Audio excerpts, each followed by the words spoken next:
Assalamu alaikum. Welcome back to our another video. This is the last video of LC maybe. তারপরে যদি কোনো প্রয়োজন হয় আরো কিছু নিয়ে আলোচনা করলে পরে আমি আরো ভিডিও মেক করব। বাট এলসি চেনার জন্য এলসি ক্যাটাগরি জানার জন্য আমি 6টা ভিডিও আপনাদের জন্য করছি। আই হোপ এই টোটাল 6টা ভিডিও আপনাকে এলসি সম্পর্কে মোটামুটি অনেকটা ধারণা দিয়ে দিবে। সো আজকে খুব ইন্টারেস্টিং এলসি ক্যাটাগরি নিয়ে আলোচনা করব, যেটা আমার প্র্যাকটিক্যাল লাইফে আমি করেছি, আমি শেয়ার করব। আশা করি সঙ্গে থাকবেন, দেখতে থাকুন ভিডিওটা। সো আমরা যে ক্যাটাগরি নিয়ে আলোচনা করছিলাম সেখানে একটা ক্যাটাগরি ছিল ডেফার এলসি, যেখানে দেখতেই পাচ্ছেন যে ডেফার এলসি হচ্ছে যে আমি যে এলসির পেমেন্ট নর্মালি যে এলসির পেমেন্ট এটা সার্টেন টাইম পরে হবে।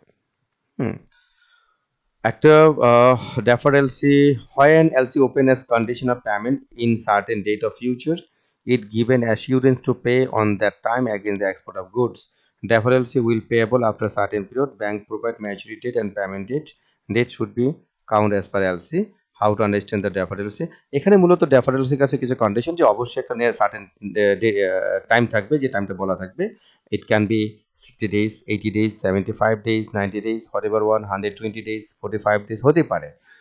এটা এই এলসিটা পেমেন্ট হবে কতদিন পরে, দিস ইটস মিন দ্যাট আপনি মাল প্রোডাক্ট আপনার শিপমেন্ট হয়ে গিয়েছে, প্রোডাক্ট আপনার বায়ার পেয়েও গিয়েছে, বাট এই ডেটটা ম্যাচুর না হওয়া পর্যন্ত, যে ডেটটা মেনশন করা থাকবে এলসির মধ্যে, এই ডেটটা ম্যাচুর না হওয়া পর্যন্ত সে ইস্যুইং ব্যাংক অ্যাডভাইজিং ব্যাংক আপনার কোনো পেমেন্ট এখান থেকে মানে করবেন না।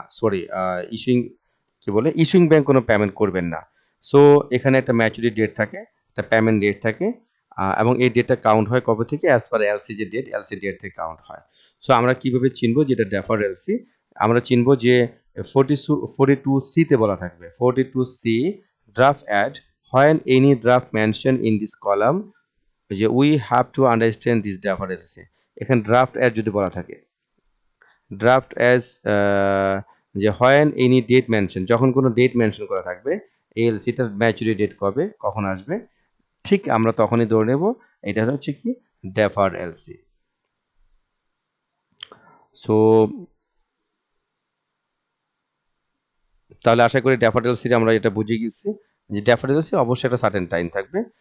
আর অন্যান্য এলসি গুলোর মধ্যে নর্মালি কোনো সার্টেন ডেট ছিল না, বিকজ তার ডিপেন্ড করে এলসি ক্যাটাগরির ওপর। যখনই কোনো ডকুমেন্ট সাবমিট হবে, সে ডকুমেন্টগুলো সাবমিট হওয়ার পরেই যদি সমস্ত ডকুমেন্ট ঠিক থাকে তাহলে ব্যাংক তার পেমেন্ট দিতে বাধ্য, সে প্রোডাক্ট হাতে পাক বা না পাক, সেটা কন্ডিশন ছিল।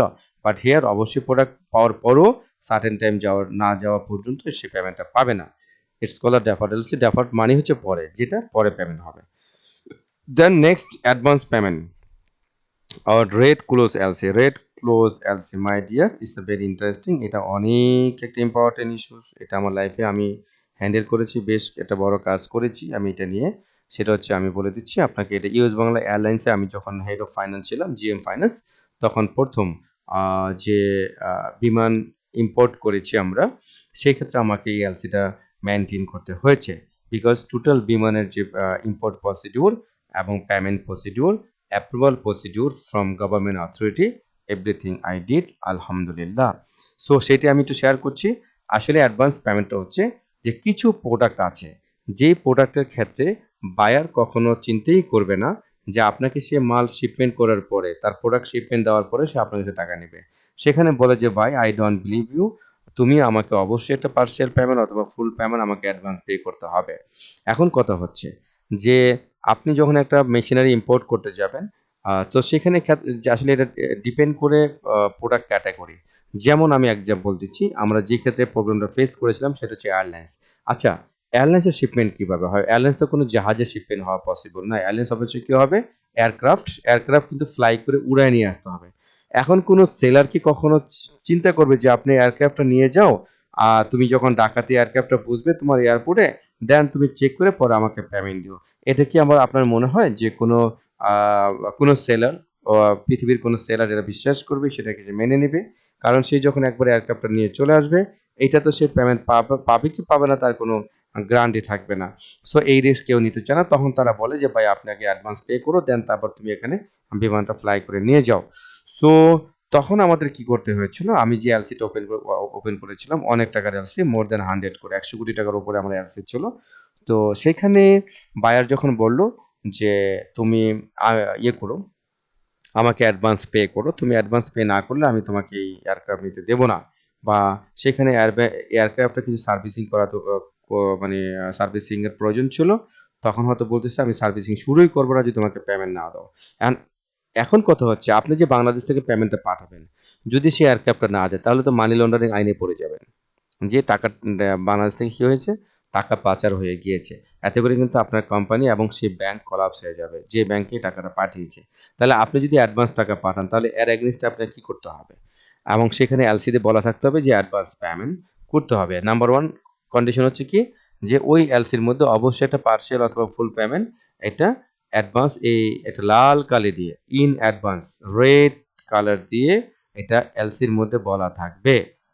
দেন এই অ্যাডভান্স পেমেন্টের জন্য Bangladesh bank, even ministry of commerce, board of investment থেকে পারমিশন নিতে হয়েছে এবং তাদেরকে এক্সপ্লেন করতে হয়েছে আমাকে কেন এই অ্যাডভান্সটা পে করতে হবে।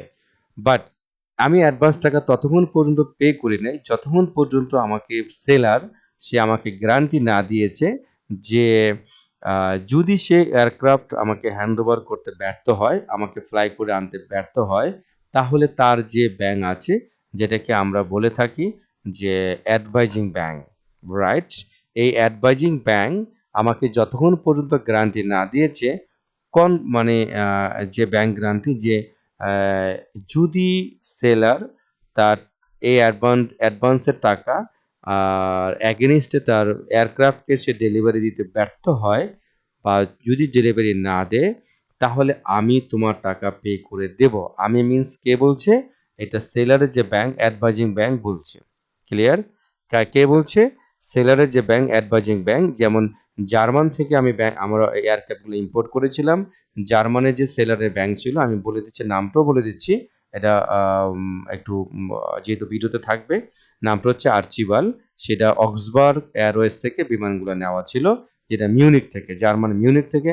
আর এই অক্সবার্গ এয়ারওয়েজের যে অ্যাকাউন্ট ব্যাংক ছিল, মানে আর্চিবালের যে ব্যাংক ছিল, তার ব্যাংক আমাদের বাংলাদেশে আমাদের ব্যাংকে ইউএস বাংলা এয়ারলাইন্সকে গ্যারান্টি দিয়েছে, যদি আর্চিবাল তার বিমান হ্যান্ডওভার করতে কোনো ব্যর্থ হয়, তাহলে আমি এর দায়িত্ব নিচ্ছি, আমি তোমার টাকাটা ফেরত দিব। সে ব্যাংক হচ্ছে কমার্স ব্যাংক এনএ। মিউনিকের যে ব্রাঞ্চ ছিল সে ব্রাঞ্চ এটাকে কনফার্মেশন মানে গ্যারান্টি দিয়েছিল।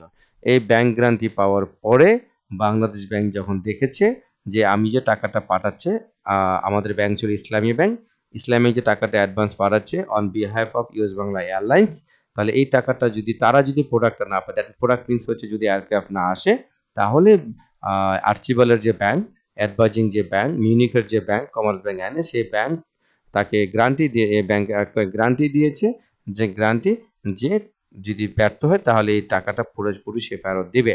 বাংলাদেশ ব্যাংক যখন দেখলো যে এখানে একটা ব্যাংক গ্যারান্টি আছে, টাকাটা আসলে চলে যাওয়ার পরও প্রোডাক্ট না আসলে টাকাটা ফেরত আসার সম্ভাবনা আছে, তখন বাংলাদেশ ব্যাংক এটা পারমিশন দিয়েছিল। সো এই ক্ষেত্রে যে এই কিছু কিছু প্রোডাক্টের ক্ষেত্রে অবশ্যই অ্যাডভান্স পে করতে হয়। এই অ্যাডভান্স পে যখনই করব, সেখানেই সেটাকে বলা হয় রেড ক্লোজ এলসি। আমি আশা করি এই এলসি নিয়ে যদি আপনাদের ইন্টারভিউ বোর্ডের মধ্যে কোনো কোয়েশ্চেন করা হয়, আই হোপ আপনারা অবশ্যই অ্যান্সার করতে পারবেন। আশা করি কোনো প্রবলেম হবে না। তবে এখানে আপনার এলসির ক্যাটাগরি নিয়ে আলোচনা করলে আপনি ডেফিনেটলি আপনি বলে দিবেন কোন ক্যাটাগরির এলসির বেনিফিটটা কি, কোন ক্যাটাগরি এলসির প্রসিডিউরটা কি, পেমেন্ট প্রসিডিউরটা কি, এবং কি লেখা থাকলে আমরা কিভাবে এটাকে হ্যান্ডেল করব, এটা কি মিন করছে, কোন ক্লোজ এটা বলা আছে। ডেফিনেটলি আপনার এই 6টা ভিডিওর মধ্যে যেগুলো দেওয়া আছে এই জিনিসগুলো একটু মেমোরাইজ করবেন, মনে রাখবেন। ইনশাল্লাহ আপনারা যারা এখনো এলসি নিয়ে কাজ করেননি, এই 6টা ভিডিও আপনাদের জন্য আমি মনে করি একটা প্রপার্টি হিসেবে থাকবে। আপনারা হয়তো অনেক ভিডিও পাবেন, ইউটিউবে পাবেন, বিভিন্ন জায়গায় পাবেন, বাট সিকোয়েন্স ওয়াইজ এরকম ভিডিও পাবেন না। এখানে 6টার মধ্যে যেকোনো একটা ভিডিও পাবেন, বাকিগুলো পাবেন না। সো আমি এখানে চেষ্টা করেছি আপনাদেরকে মোটামুটি একটা ধারণা দেওয়ার জন্য।